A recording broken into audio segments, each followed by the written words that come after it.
انا 300 جنيه وشويكار 300 جنيه. مبلغ كبير من يوم ما ابتديتوا البروفات لغايه لما خلصتوا من يوم ما المسرحيه؟ ابتدينا بروفات لغايه ما خلصنا عرض الروايه. يا خبر ابيض. دلوقتي 300 300 جنيه ما ندهمش للمنادي. ايوه. طب كنت تتخيل ان في يوم من الايام تسمع ان في ابطال السينما بياخدوا 7 مليون جنيه؟ لا ما كانش فيه كده. و8 مليون جنيه؟ لا لا لا لا ما كانش فيه كده دلوقتي. حضرتك شفت بوحه؟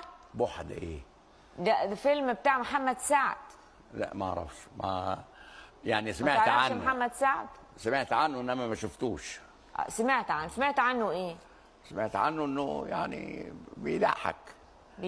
طب اي حاجه تضحك يعني. ما انت طول عمرك بتقول للناس الضحك للضحك، وانا عايزه اضحك الناس. بس اضحكهم بجد، بقلب. اخلي الناس تنبسط من الضحك، مش اخليها تقرف من الضحك وتشمئز منه، لا. طب بس ما هو محمد سعد بيضحكنا من قلبنا. لا. وهنيدي عايز النص الكويس يشتغل فيه. ايوه هو كويس. أيوة. هنيدي ايوه. انما عايز النص الكويس اللي هو يشتغل فيه ويبقى كويس فيه. بس. طيب عادل امام، الزعيم عادل امام. عادل امام تلميذ البكر. الله.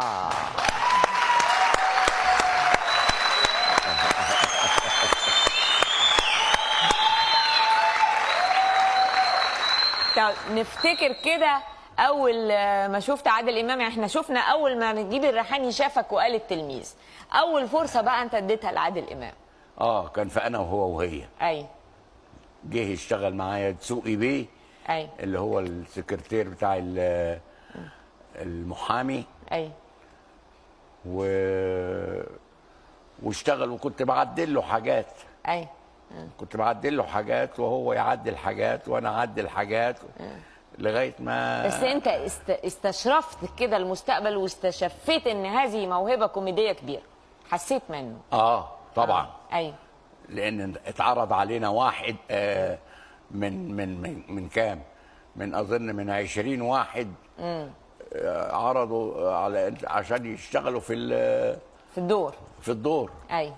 انما احنا نقينا عادل امام. ايوه. او انا نقيت عادل امام بالذات يعني. أيوة. وشفت انه هينجح. ايوه. وبعدين بدا يشتغل. ايوه. وبدا يشتغل ويشتغل ويكون نفسه لغايه لما بقى ستار. عمل معاك مسرحيتين عمل معايا حالة حب. ايوه. وعمل معايا حالة حب، اديته دور اكبر شويه. أيوة. كان دور اكبر شويه وعمل معايا كمان انا فين وانت فين. ايوه. ايوه. في دور من الموظفين اللي كانوا موجودين في الشركه.